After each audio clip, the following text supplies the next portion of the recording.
comentar. Yo creo que mucha gente ya conoce a Nieves.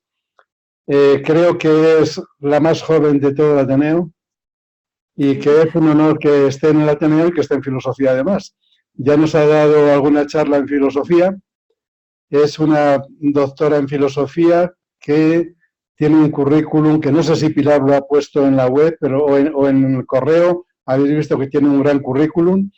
Profesora de filosofía de bachillerato, profesora en la universidad, profesora de gente que hace tesis, doctorados, etcétera.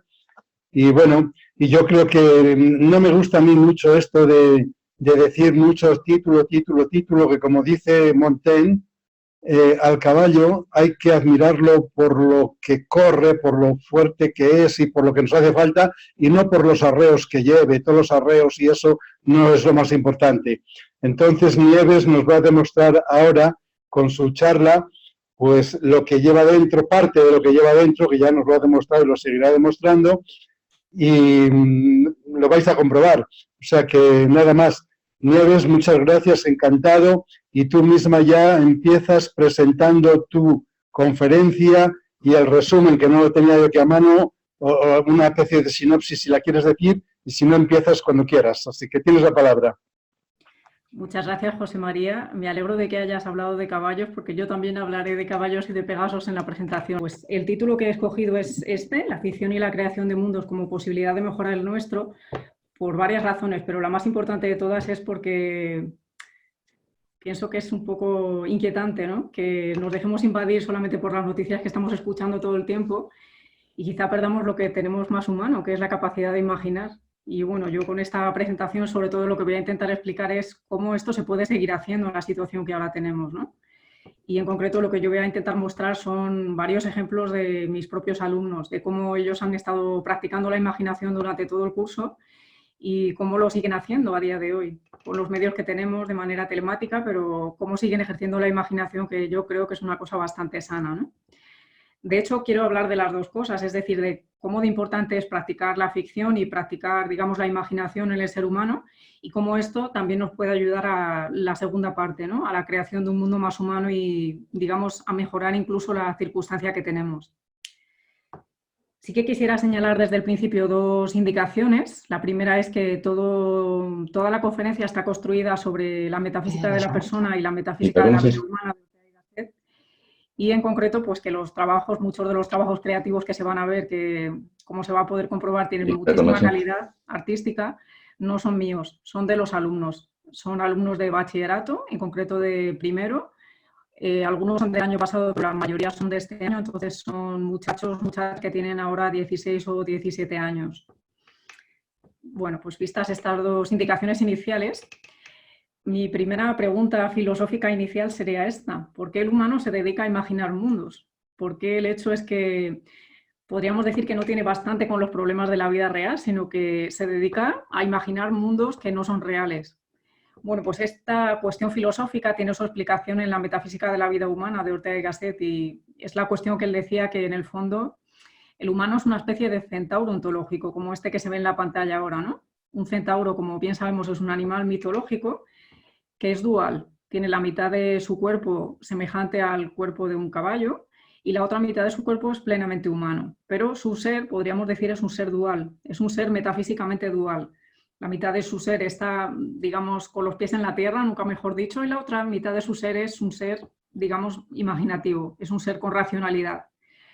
Bueno, las metáforas de Ortega son fascinantes, son unas metáforas que realmente en muy pocas palabras nos dicen mucho. Y en este caso él opinaba esto, que todo hombre es un centauro ontológico, que en el fondo cada uno de nosotros tenemos la mitad de nuestro ser en la realidad que ya somos y la otra mitad de nuestro ser en una realidad pues imaginaria, en una realidad creativa, proyectiva, futuriza. Y en cierta manera no podemos entender lo que es el ser humano si no tenemos en cuenta toda esa zona que él ha llamado con la palabra de irrealidad. O sea, tenemos la mitad de nuestro ser está en la realidad, que empieza con R, y la otra mitad de nuestro ser está en la irrealidad, que empieza con I. De hecho, Ortega también pensaba que la vida humana es una faena poética, es decir, que el ser humano no es humano si no es creativo, que en el fondo todo ser humano necesita la creatividad, necesita la imaginación, porque si no nuestra vida no es propiamente esta faena poética. Nuestra vida no es esa realidad dinámica que pues todos necesitamos ir haciendo día a día, ¿no? Vale. En el fondo podríamos decir esto, que somos como el Pegaso y además como el Pegaso alado. La mitad de nuestro ser podríamos decir que tiene las patas en la tierra, pero la otra mitad de nuestro ser es como ese torso que tiene el Pegaso, que está equipado con alas y que en cualquier momento puede alzar el vuelo. Bueno, pues el ser humano, cualquier ser humano en el fondo es como el Pegaso alado, que en el fondo tenemos la mitad de nuestro ser en la realidad que ya somos, pero la otra mitad de nuestro ser es toda esa zona de irrealidad, de virtualidad, de imaginación, y todo eso también es parte de nosotros. Para entender a una persona propiamente deberíamos entender pues toda esa zona de fantasía, de proyectividad, de futurición, ¿no? Vale. Si nosotros nos acercamos a lo que ha hecho el ser humano a lo largo de la historia, realmente deberíamos reconocer que el ser humano desde el comienzo, desde el mismo comienzo, tiene una extraña avidez de imágenes. Es como si no se conformase con el mundo que tiene delante, sino que en el fondo, desde, por ejemplo, las cuevas de Altamira, desde las pinturas de las cuevas de Altamira, nos damos cuenta de que al humano no le bastan los bisontes o los ciervos que tiene delante, sino que se dedica a imaginar otros, los que quizá llevan su mundo interior. Incluso cuando vemos a pues, los guerreros que decoran su espada, podríamos decir, pero al guerrero no le vale propiamente con su instrumento pragmático, que es el que le sirve para luchar. Pues no, la espada también necesita, digamos, un elemento de virtualidad o de irrealidad, que sería el hecho de que se decora, ¿no? De que no vale cualquier espada, sino que tiene que ser una espada que esté decorada de una manera determinada.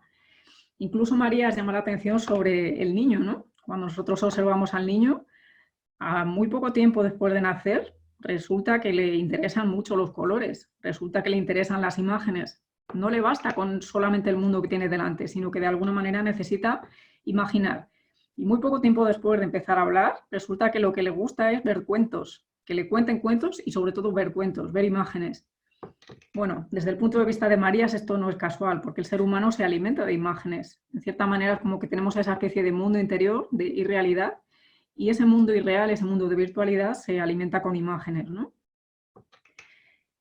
Desde luego tenemos que reconocer pues, que todas las formas del arte, desde todas las formas de literatura han nacido de aquí, de esa especie de mundo interior tan rico que tiene el ser humano, ¿no?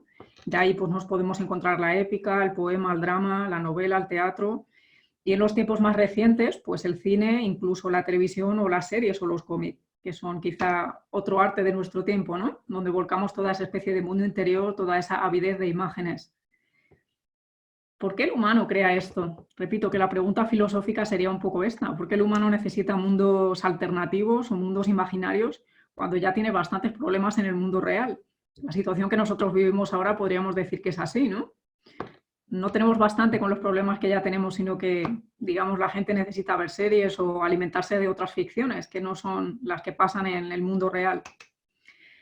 Pues la cuestión es que, visto desde el punto de vista filosófico, la imaginación tiene un papel muy importante dentro de la vida humana. Es decir, que en el fondo, si analizamos cómo es la vida humana como tal, si nos damos cuenta qué tipo de realidad tiene la vida humana, pues nos damos cuenta de que la imaginación tiene un papel importante, ¿no? Desde la metafísica de la vida humana de Ortega y Gasset, tenemos que reconocer que la vida humana se nos ha dado, pero no se nos ha dado hecha. El ser humano tiene que estar imaginándola todo el tiempo. En todo momento tenemos que estar imaginando quién voy a ser yo en el instante siguiente. Porque la vida humana no es una cosa, no es una realidad ya dada y hecha, sino que la vida humana hay que estar haciéndola todo el tiempo. Bueno, pues en este, digamos, esquema metafísico que nos ofrece Ortega y Gasset, de que la vida humana es una realidad proyectiva, una realidad que no está terminada, que no está cerrada, que no es finita, en ese contexto se puede entender el papel de la imaginación, el papel de la ficción. Es que, de hecho, todo ser humano necesita estar imaginando todo el tiempo y, sobre todo, necesita estar imaginándose a sí mismo. O sea que la necesidad de ficciones que tiene el ser humano se encuadran, digamos, en este contexto, ¿no? ¿Por qué el ser humano pues, duplica los mundos? ¿Por qué necesita crear literatura, necesita crear cine, necesita crear teatro? ¿Por qué a lo largo de todas las épocas, sobre todo en Europa, nos hemos encontrado con las grandes ficciones de las grandes lenguas europeas, que van desde Shakespeare, Wagner, Julio Verne, desde luego en español tenemos unas cuantas?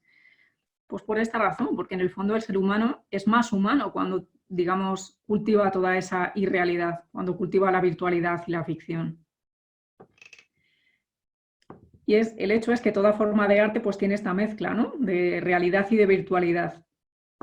Podemos pensar en un cuadro, por ejemplo, el que yo he traído aquí es un cuadro de Mariano Fortuny, y en cierta manera cuando nosotros lo vemos es como si nos hace ingresar en un mundo que no tenemos aquí delante ahora. Nosotros vemos el cuadro, no estamos delante de un salón japonés, no lo tenemos aquí físicamente cada uno en el salón de nuestra casa, y sin embargo cuando vemos el cuadro de Mariano Fortuny, en cierta manera es como si nos hace ingresar en un mundo virtual, en un mundo que no está aquí ahora. Ni nosotros tenemos ese salón japonés aquí, ni tampoco tenemos a los hijos del pintor aquí delante. Y sin embargo, contemplar el cuadro, con sus dos dimensiones, podríamos decir, nos hace entrar en un mundo que está más allá del propio cuadro, ¿no? Pues en cierta manera esta es la magia del arte, que de alguna manera nosotros somos espectadores, pero despierta a nosotros esa faceta de irrealidad. La parte de abajo es un pequeño vídeo sobre caballos en libertad, pero creo que no lo voy a poner porque son 5 minutazos y la verdad que tengo todavía muchas cosas que contar y también bastantes imágenes impresionantes que ver, ¿no? Pero el hecho es que sucede lo mismo. Si yo pusiera el vídeo ahora, veríamos un montón de caballos corriendo en libertad. Pues no los tenemos delante tampoco. No están en nuestra casa ahora mismo, ni tampoco nosotros estamos en el campo. Pero sin embargo, cuando nosotros observamos un vídeo así, nos damos cuenta de que en cierta manera despiertan en nosotros esa virtualidad, el hecho de que nosotros también somos un poco Pegasos en libertad. Bien. Aquí he puesto más ejemplos, algunos de la pintura impresionista, y la imagen de abajo es una foto. Marías pensaba que en el fondo toda forma de arte es un poco de salvación. Lo que hace toda forma de arte, sobre todo las que son logradas, es salvar porciones irrenunciables de felicidad. Cuando nosotros vemos, por ejemplo, una obra de un impresionista, nos fascina porque nos da la impresión de que es un momento que está atrapado en el tiempo, ¿no? Cuando los impresionistas se ponen a pintar un atardecer o un amanecer, en realidad lo que han conseguido es captar para nosotros un momento único en el tiempo. Y en la imagen de abajo pasa lo mismo, ¿no? Cuando nosotros vemos una foto, Marías, por ejemplo, era muy aficionada a la fotografía, esta en concreto no es suya, pero tiene algunas que son increíbles, porque se nota como un filósofo también tiene una visión bastante precisa sobre la realidad. Y en este caso lo podríamos decir así, ¿por qué nos fascinan a veces las fotos, ¿no? Pues porque son capaces de captar un momento único en el tiempo, porque de alguna manera son capaces de atrapar un momento feliz en el tiempo. El hecho es este: necesitamos la imaginación todo el tiempo por una razón metafísica, porque el ser humano no está terminado del todo, porque todo el tiempo necesitamos estar imaginándonos a nosotros mismos. La vida humana hay que estar imaginándola todo el tiempo. No es una realidad que esté ya hecha, sino que es una realidad metafísicamente dual, para lo cual necesita, digamos, que nosotros nos sigamos proyectando a nosotros mismos. En este sentido, yo creo que la perspectiva de Ortega y Gasset y de Julián Marías es bastante valiosa. Si nosotros, por ejemplo, analizamos cuál es la perspectiva que tenía Kant, él decía que la pregunta filosófica más importante de todas era ¿qué es el hombre? Nosotros podemos decir, vale, es una pregunta antropológicamente importante, pero quizá no está del todo bien planteada. Si nosotros acudimos a la filosofía de Julián Marías, nos encontramos con que su pregunta antropológica fundamental es más bien ¿quién soy yo? Es decir, que es una pregunta bastante distinta, ¿no? ¿Qué es el hombre? Es una pregunta como más abstracta, podríamos decir, como una pregunta, no sé, como ¿qué tipo de ente es el hombre? Y sin embargo, la pregunta de Julián Marías es ¿quién soy yo? En primera persona. Él dice que la pregunta antropológica fundamental y una de las preguntas filosóficas más importantes tiene que ser esa: ¿quién soy yo en concreto? Y sobre todo que ese tipo de pregunta, ¿quién soy yo?, hecha en primera persona, va unida con otra pregunta, que también es una pregunta un poco metafísica, que sería ¿qué va a ser de mí? Bueno, una vez que nos hacemos estas dos preguntas, ¿quién soy yo y qué va a ser de mí?, desde luego lo que va a surgir con eso es la imaginación, inevitablemente, porque qué va a ser de mí implica que yo me voy a tener que imaginar de cara al futuro, que de alguna manera es como que voy a tener que ponerme a pensar quién voy a ser yo en el instante siguiente, quién voy a ser yo en el instante siguiente que no soy todavía ahora, ¿no? Bien, esta actividad es la que yo he intentado trasladar a mis alumnos desde el principio de curso. Nosotros tenemos varios proyectos en filosofía en primero de bachillerato y uno de ellos es sobre las inteligencias múltiples. Entonces, la actividad que ellos tuvieron que hacer es hacer un ejercicio de introspección, preguntarse cómo soy yo por dentro. No voy a explicar ahora en qué consiste esta teoría de las inteligencias múltiples, seguro que todo el mundo la conoce un poco por lo menos, Pero a grosso modo lo que muestra esta teoría es que en cierta manera todos somos distintos por dentro, porque cada uno de nosotros tenemos diferentes inteligencias. Entonces, en cierta manera, la actividad era que cada uno de ellos se tenía que imaginar, es decir, tenía que ponerse a pensar cómo soy yo por dentro, cuáles de esas inteligencias yo tengo y por qué sé que las tengo. Y en el caso de que no tenga algunas de ellas, explicar por qué no las tengo. O sea que los ejemplos siguientes están construidos sobre esa pregunta. Los he traído aquí, sobre todo porque muestran esto, como cuando una persona de 17 años se pone a imaginarse a sí misma, el resultado es este. No solamente nos pone, podríamos decir, un calco de sí mismo o una foto de sí mismo, sino que lo que hace es ficcionar, imaginarse a sí mismo y en cierta manera un poco lírica. No digamos solamente materialista, sino las imágenes que vamos a ver ahora es cómo estas personas se han imaginado a sí mismas. Aquí hay, pues, podríamos decir, un ejercicio de creación de un mundo superpuesto, ¿no? En algunos casos sí que se parecen a las personas reales, pero en otros son bastante ficcionales, podríamos decirlo así. En este caso, por ejemplo, pues la muchacha se ha imaginado a sí misma metida en una bombilla, ya que se trata del tema de la inteligencia, de cómo soy yo por dentro, pero como vemos la imagen es bastante... está llena de lirismo, ¿no? Es como, no se parece ni siquiera a la persona real, pero en el fondo esta persona se ve a sí misma así por dentro. Es un ejemplo interesante porque muestra que en el fondo todos tenemos esa especie de tensión hacia la imaginación, de que en el fondo cuando nos miramos a nosotros mismos quizá nos vemos un poco así también. En este caso, esta otra alumna había hecho un ejercicio de cómo son esas inteligencias dentro de mí, ¿no? Es un mapa curioso porque en el fondo se nos muestra en la imagen del centro a esta alumna con su nombre y después alrededor con fondos de diferentes colores cómo son esas diferentes inteligencias.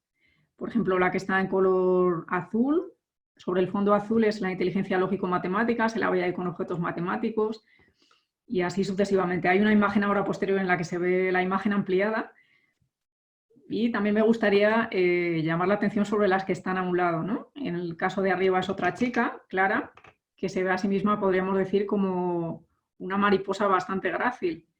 Uno podría decir, cuando uno conoce a una persona, bueno, puede hacerse una impresión de cómo es esa persona y sin embargo resulta que cuando esa persona se pone a pensar cómo soy yo por dentro, lo que ve de sí misma es esto, que yo soy en el fondo como una mariposa un poco grácil. Como vemos es una imagen también llena de bastante lirismo. En el caso de abajo es un chico, como se ve, que nos da la impresión de ser una persona muy ordenada, ¿no? En este caso no ha puesto una imagen de cómo es él por dentro, pero sí que nos da la impresión de que ser una persona muy ordenada, muy lógica. Vale, esta sería la ampliación. Ahora se ve un poquito mejor cada una de las inteligencias. La que está sobre fondo azul es la lógico-matemática. La que está sobre fondo verde es la inteligencia lingüística. Vemos a la persona leyendo en este caso. La que está sobre fondo rosa es la inteligencia intrapersonal, es decir, la capacidad que tiene la persona para comprenderse a sí misma, para comprender sus emociones incluso. La siguiente sobre fondo verde, clarito, es la inteligencia interpersonal, es decir, la capacidad que tiene la persona para tratar con otros, para comprender cuáles son las emociones de los demás, para comprender qué es lo que se mueve en el mundo interior del otro. La siguiente es la inteligencia espiritual. La siguiente... me falta una. La naturalista. La que está con el gatito es la naturalista. La siguiente es la inteligencia interpersonal. La siguiente es la espiritual. La siguiente es la inteligencia musical. Y la otra es la inteligencia cinestésica, la capacidad que tiene la persona para, digamos, vivir instalada en su corporeidad y, digamos, comprender cuáles son las emociones, pero vividas corpóreamente. Y la última, sobre fondo rojo, pues es la inteligencia visual espacial, ¿no? En este caso, pues la verdad es que es bastante llamativo, ¿no? Cómo una persona puede mirar a su interior y ver esto. Como en el fondo es un ejercicio de imaginación de cómo soy yo vista desde la óptica de cada una de esas inteligencias. Y la idea que nos da aquí pues es que esas 9 inteligencias están conviviendo armónicamente, ¿no? Que digamos la inteligencia musical puede convivir con la lógico-matemática o con la visual espacial y no hay mucho problema con ello, sino que dentro de nosotros habitan todos esos yoes, ¿no? Luego también les pedí que hicieran una especie de ejercicio de imaginación también de cómo operan las inteligencias de cada uno con las inteligencias de los demás, de las otras personas que están en su grupo, ¿no? En este caso están sentados por grupos y bueno, pues el resultado fue el que se ve en la pantalla. En el fondo, pues es también una especie de ficción sobre sí mismos, ¿no? De cómo se comporta la persona respecto a otras. Y en este caso, pues todos los ejemplos denotan dinamismo, denotan empatía también y sobre todo bastante buen humor. En otra ocasión también les pedí que hicieran un logo de grupo, es decir, que utilizasen una frase filosófica que definiese quiénes van a ser ellos como grupo durante todo el curso. Estos son algunos de los ejemplos, pero en el fondo la pregunta que tenían que contestar era esta: ¿quiénes somos? Es una pregunta filosófica también. Y como vemos, la respuesta que ellos dieron fue una respuesta llena de imaginación. El nombre de grupo que eligió este primer grupo fue "A veces cierro los ojos y no veo". El segundo grupo, "La soledad no es estar solo, es estar vacío", y luego tenemos ahí la recopilación de quienes formaban ese grupo. Pero el hecho es que lo que contemplamos es esto también, que cuando la persona se pone a imaginar cómo soy yo frente a los otros, cómo soy yo cooperando con los otros, también lo que podemos contemplar es esto, hay un enorme ejercicio de imaginación, ¿no? Otros dos ejemplos: "Solo sé que no sé nada", la gran frase de Sócrates, que en este caso está representado como de una manera un poco misteriosa, ¿no? Vemos ahí la cabeza de Sócrates y dentro de su cabeza un planeta girando, ¿no? Como si dijésemos, ahí hay muchas cosas dentro de la cabeza de Sócrates. Y en el otro es una especie de escudo, es decir, que en este caso la imaginación podríamos decir que tiene un halo de misterio, incluso de épica, ¿no? Como si los 6 integrantes de este grupo se vieran como 6 héroes. Este grupo se llama en concreto "La peor lucha es la que no se hace". Vale. El primer tema, por supuesto, es qué es la filosofía, y en parte yo les he intentado inculcar la idea de que la filosofía no es esa área aburrida en la que uno tiene que estudiar simplemente lo que hicieron los filósofos del pasado, sino que sobre todo la filosofía es ese área donde uno se pregunta las grandes cuestiones radicales, ¿no? Tipo estas, como quién soy yo, qué va a ser de mi vida, qué voy a hacer con ello, con mi vida. Y este tipo de cuestiones radicales que van a la raíz y que de alguna manera marcan quiénes somos. Bien, la respuesta de estos trabajos era eso: ¿qué es la filosofía y en qué se diferencia el saber filosófico de otro tipo de saberes, como son el saber científico o el saber religioso? Como vemos, la respuesta a esta pregunta también ha sido una respuesta imaginativa, también ha sido una respuesta, podríamos decir, ficcional, ¿no? En el caso de arriba vemos una cara, la mitad de esa cara es una persona y la otra mitad es la lechuza de Minerva. En el caso de abajo, literalmente nos han puesto ahí un icono con la lechuza de Minerva, que ahora se verá un poquito más grande, y alrededor pues todas las áreas de la filosofía, ¿no? Aparece ahí la lógica, la epistemología, la estética, la filosofía política, la filosofía de la ciencia, pero como vemos es una representación también bastante imaginativa de qué es esto del saber filosófico. Aquí se ve la imagen un poco más grande, la verdad es una bastante bonita. Si se mira un poco de cerca se ve que la lechuza de Minerva, en este caso, que tiene las alas abiertas, es la propia palabra filosofía, ¿no? Si nos fijamos en las alas, forman una palabra que es filosofía, y la cola de la lechuza es la pregunta filosófica, que es un esquema bastante bonito este.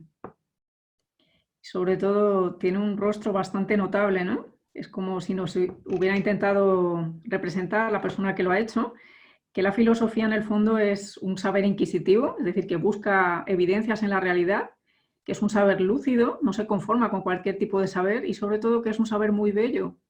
La impresión que nos queda después de ver esta imagen es esa. Aquí se ve con mayor ampliación.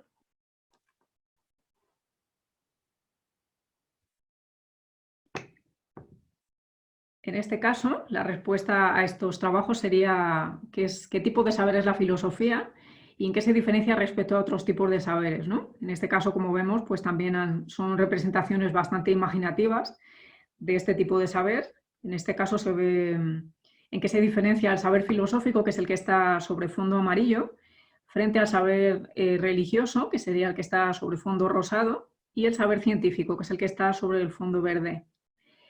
El saber filosófico, si nos fijamos, es un saber que ha representado aquí como si tuviera alas, ¿no? Como si estuviera presto al vuelo. Y en cierta manera, como con un saber inspirado, que es capaz de reflejarnos cosas que a lo mejor no se ven con los ojos de la cara, pero sí con los ojos de la mente. O sea que en cierta manera también es un buen ejercicio de imaginación de cómo podemos imaginar qué es el saber filosófico. Estos otros casos pues nos representan la filosofía como una especie de puzzle, ¿verdad?, que sale de la cabeza del humano y como una tarea cooperativa. Es decir, que no lo hace uno solo, sino que la hace cada uno que pone su pieza de puzzle y que tiene que encajar también con la de los demás. En este caso se ve un poquito más cerca y vemos ahí esas piezas de puzzle que están saliendo de la cabeza del humano, esa cabeza que está representada con un gesto un poco misterioso, ¿verdad? Ellos han sido capaces de captar que la filosofía es un saber un poco misterioso también en el fondo. Esas piezas que están saliendo de la cabeza y que de alguna manera pues hacen que el hombre vaya más allá de sí mismo, que no se conforme con el conocimiento que ya tiene, sino que de alguna manera quiera ir más allá de sí mismo. Vale. Otro tipo de preguntas que les han hecho también imaginar y practicar la ficción sería esta justamente: ¿qué significa conocer y cómo conocemos en concreto? En este caso, ellos han hecho la imaginación de que conocer pues es sobre todo esto, una tarea que es inacabada, una tarea que es dinámica, que hoy día sobre todo se relaciona con la tecnología, como en el caso de la persona que está confrontada con el robot, pero como vemos en el gesto que ellos han intentado imprimir en ese humano, es una relación que está a nivel, ¿no? Es como que el humano tiene, digamos, el poder sobre lo que haces con la tecnología y de alguna manera es como que el gesto que le han puesto al humano es como que es un gesto interesante, le interesa lo que pueda descubrir a través de la tecnología, es como que está ávido de conocer más cosas. En el otro caso, esta sería la imagen más ampliada y lo que vemos aquí es la imagen que ellos intentan, digamos, reflejar es que todos en el fondo llevamos una especie de Sócrates dentro de nuestra mente, ¿no? Que en el fondo es como que miramos a la realidad, pero tenemos una especie de yo socrático interior que nos está impulsando a tener que conocer un poco mejor la realidad, a mirarla con un poco de detenimiento y a no conformarnos con el conocimiento que de ella ya tenemos. Vale. Los ejemplos que he mostrado hasta ahora son sobre todo cómo practicar la imaginación respecto al saber filosófico, pero aparte de eso, en mis clases por lo menos tenemos otro proyecto que es Nos gusta leer. Es un proyecto de motivación en la lectura y bueno, es un proyecto que está en crecimiento. Cada semana yo les pongo nuevos artículos para leer que se pueden llevar prestados. En este caso, con esta situación que tenemos ahora, se los llevan prestados de forma digital. Pero el caso es que con muchos de los trabajos que me han ido entregando en este proyecto, se puede observar justamente esto, de cómo la persona tiene la capacidad de imaginar aquello que en principio está solo leyendo y cómo esa imaginación revierte sobre él. Es decir, como cuando nosotros leemos un libro como este, Viaje al corazón de España, que es un libro reciente del historiador Fernando García de Cortázar, la lectura de este libro es evocativa, es decir, de alguna manera impulsa a que la persona imagine los lugares de los cuales está hablando el historiador García de Cortázar, ¿no? En cierta manera es como que con este proyecto se pone de manifiesto que educar en la lectura literaria y artística, pues en cierta manera es como que fomenta justamente la segunda parte de la conferencia que yo quería tratar, de cómo la imaginación de alguna manera fomenta la mejora de nuestro mundo, de cómo educa a la mirada para que no solamente veamos lo que vemos, los paisajes, las ciudades, las costumbres, sino que de alguna manera mejore ese mundo que ya tenemos, ¿no? Los ejemplos que vamos a ver a continuación son una muestra un poco de esto, de cómo el fomento de la imaginación y de esa capacidad aficional que tiene el ser humano no solamente ayudan a mirar la realidad, sino ayudan a mejorar la realidad, ¿no? Ayudan a ver la realidad emotivamente. De por sí podríamos decir que la realidad no tiene emociones, sino que las emociones son nuestras, son humanas. Bueno, en este caso se ve la portada del libro Viaje al corazón de España, con los colores de la bandera. Y es un libro bastante interesante, del cual hablaré ahora a continuación. Pero el trabajo que ellos han hecho es lo que se ve a continuación, ¿no? Se ve un mapa mental y en la parte central del mismo se ven dos imágenes superpuestas. Son estas dos. Es un enorme corazón, pero en el corazón, si se fijan, está escrito el mapa de España. Digamos como que responde al título del libro, ¿no? Viaje al corazón de España. Esto se puede interpretar de dos maneras. O sea, ellos han practicado la imaginación aquí en dos maneras. Podríamos decir que España es un gran corazón que bombea vida, o desde el otro punto de vista, que España es un país que es vivido desde el corazón, como de hecho hace García de Cortázar en toda la obra. ¿De qué va el libro? Pues sobre todo nos habla de la relación que ha tenido este historiador con España. Él va haciendo un recorrido por toda la geografía española, nos va contando lugares interesantes de cada una de las grandes ciudades españolas, pero sobre todo es un viaje emotivo a España, por eso se llama así, Viaje al corazón de España. De cierta manera, lo que nos cuenta en cada capítulo es cómo ha vivido él esa ciudad, porque esa ciudad tiene, digamos, resonancias emotivas para él. Por ejemplo, porque es la ciudad donde nació un gran poeta o porque es la ciudad donde vivió un gran artista. De cierta manera es como una ciudad no solamente importante por las obras de arte que tiene, sino hasta qué punto esa ciudad es vivida emotivamente.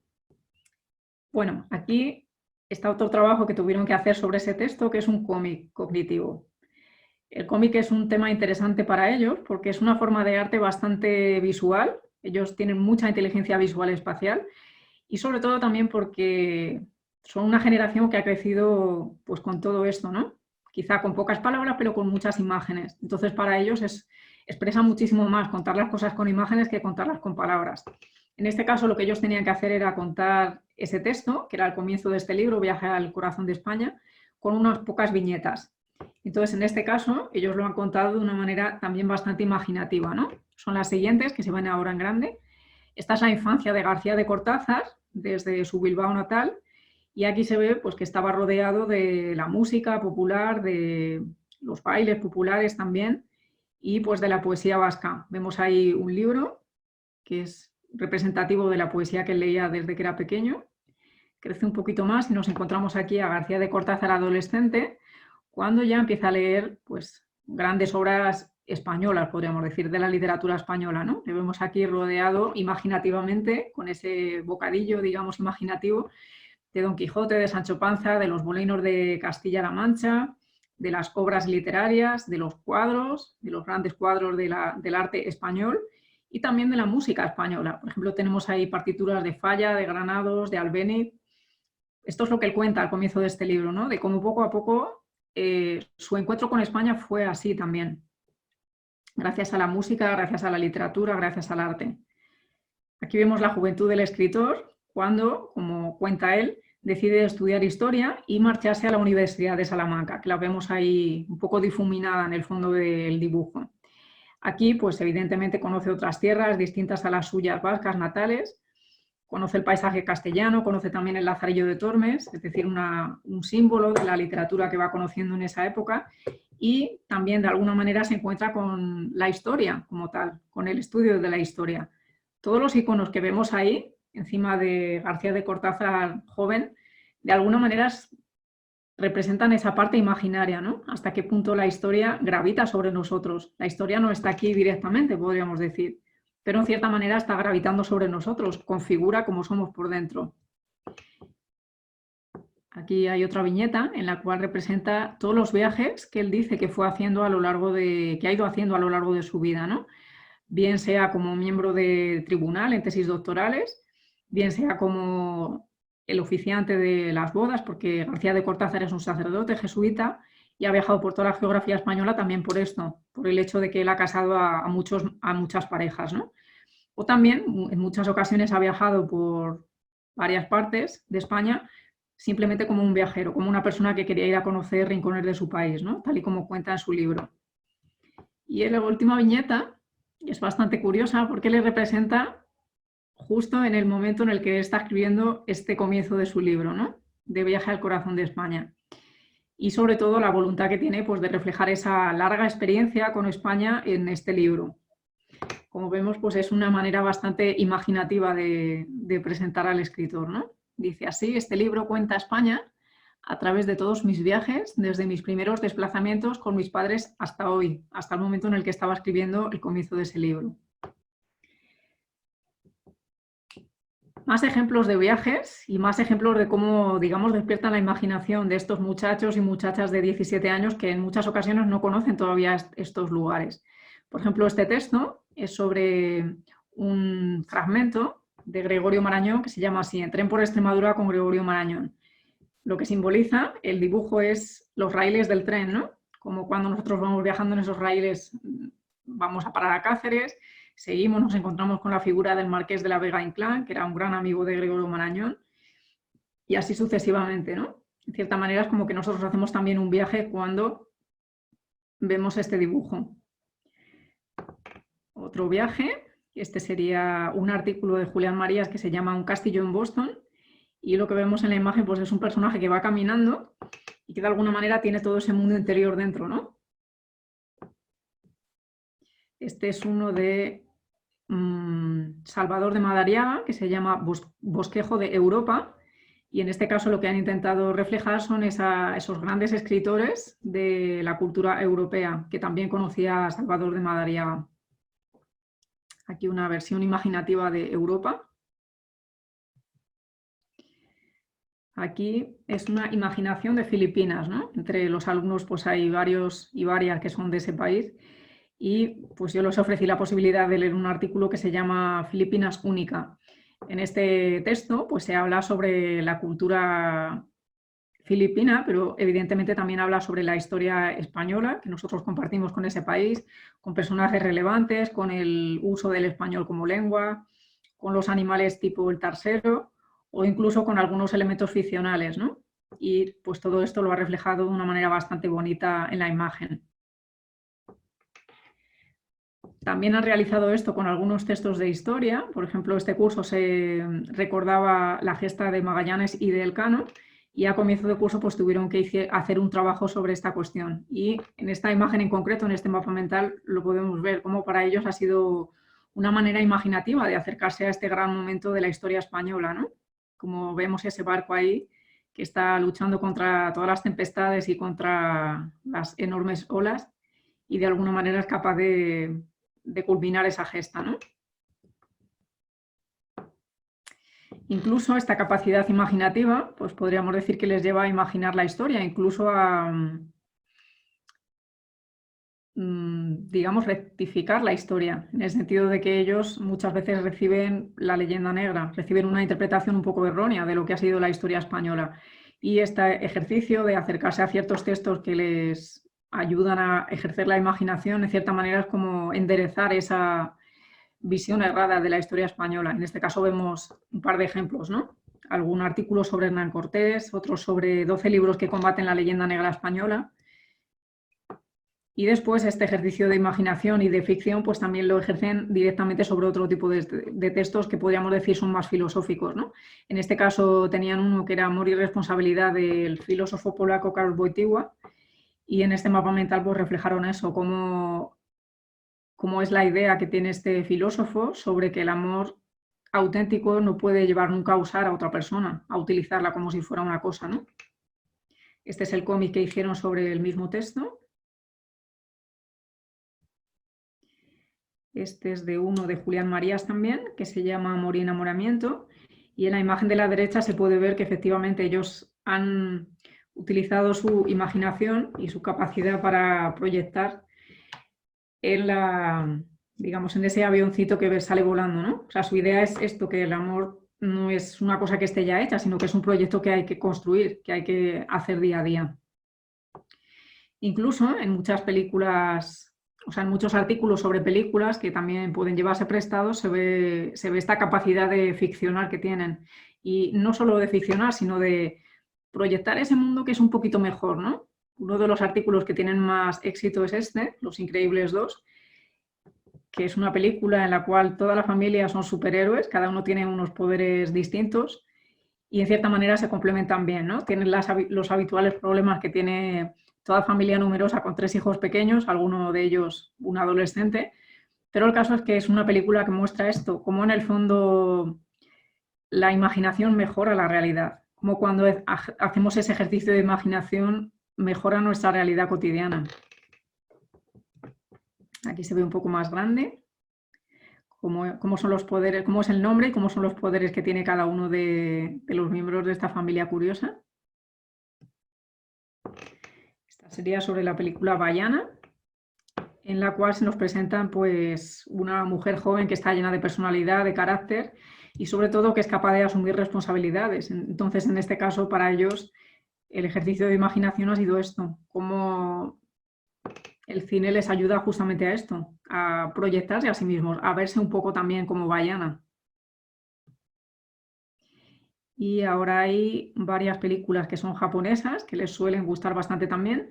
Esta en concreto se llama A Silent Voice, no es una película muy conocida en España. En español se llama Un grito en el silencio y muestra la historia de una niña que es sorda. Entonces, cuando va al colegio, pues claro, tiene los habituales problemas del acoso escolar porque hay otros niños que se ríen de su discapacidad, ¿no? Entonces la película un poco muestra el peligro de esto, de las personas que tienen discapacidades como esas, cómo pueden aprender a lidiar con esa situación, y también sobre todo es una historia que nos muestra imaginativamente cómo es el problema que también sufren las personas que acosan, o sea, cómo es, digamos, la psicología de la persona que acosa y cómo puede también superar eso, que en el fondo es un problema.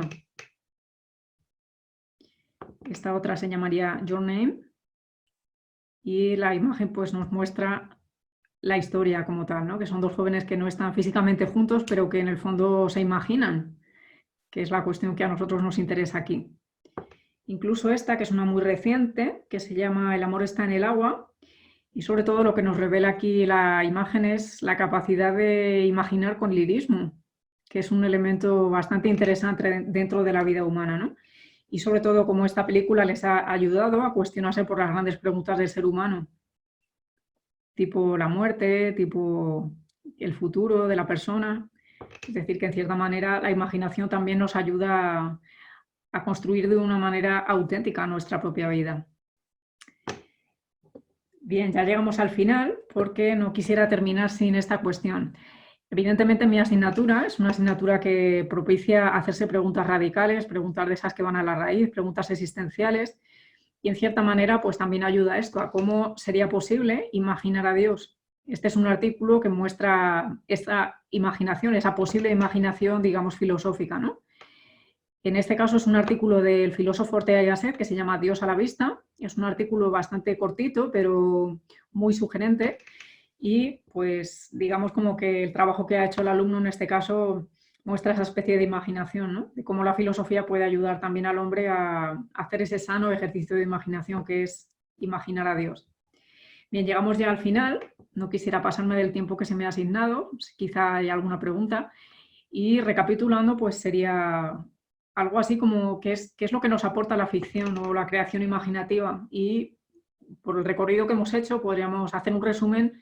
La ficción y la creación imaginativa hacen que el humano se comporte a la altura de su humanidad, es decir, que no se comporte como una cosa o como un animal, no se comporte desde parámetros instintivos, sino que se comporte a la altura de su ser humano como tal.